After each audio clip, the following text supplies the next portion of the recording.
Raporo ya Minisiteri y'Uburezi mu mpera z'umwaka w'amashuri 2016 yagaragaje ko kwitabira ishuri byagabanutseho 3.4% mu mashuri yisumbuye, icyiciro rusange binagabanukaho 4.9% mu cyiciro gikuru.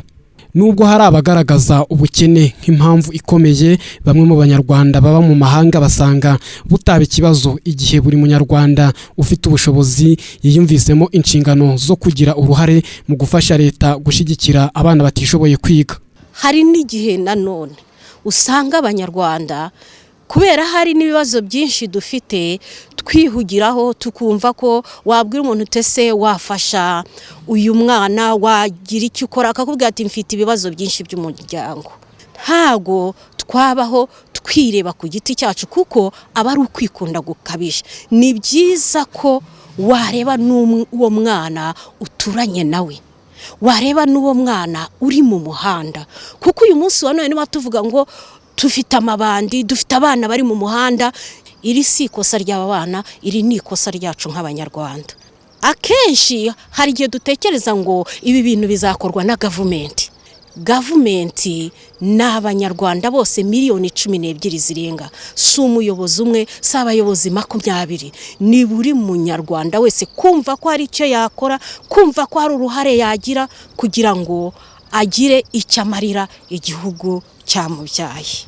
Ni nyuma yaho uyu Mukarubega ashinze umuryango Rwanda Children Education Foundation. Mu bushobozi buva iwe mu rugo akaba abasha gufasha kwiga abana 20 mu mashuri abanza na 5 mu yisumbuye. Abana ngo bigaga bigoranye ku buryo ubukene bwashoboraga kuba impamvu yo guta ishuri. Icyo gihe narigaga ariko mu kwiga kanje byari bigoranye cyane. Ntago nabinaga minervare ndetse baranyirukanaga buri gihe ku ishuri, bigatuma nza mu banyeshuri banyuma kandi atari uko mbuze ubwenge. Rero niyo mpamvu nyine ubu ngubu nta kibazo mfite kubijyanye n'amashuri. Ndiga mbona amanota meza ashimishije buri mwe wese. Ngiye kujya mu wa 3. Batangiye kumfasha niga mu wa 4 primaire. Nkurikije ukuntu nari mbayeho, iyo bitaza kubaho ibyo bikorwa byose ntago mba nkiga. Mba naravuye mu ishuri, sinzi ukuntu mba meze muri make.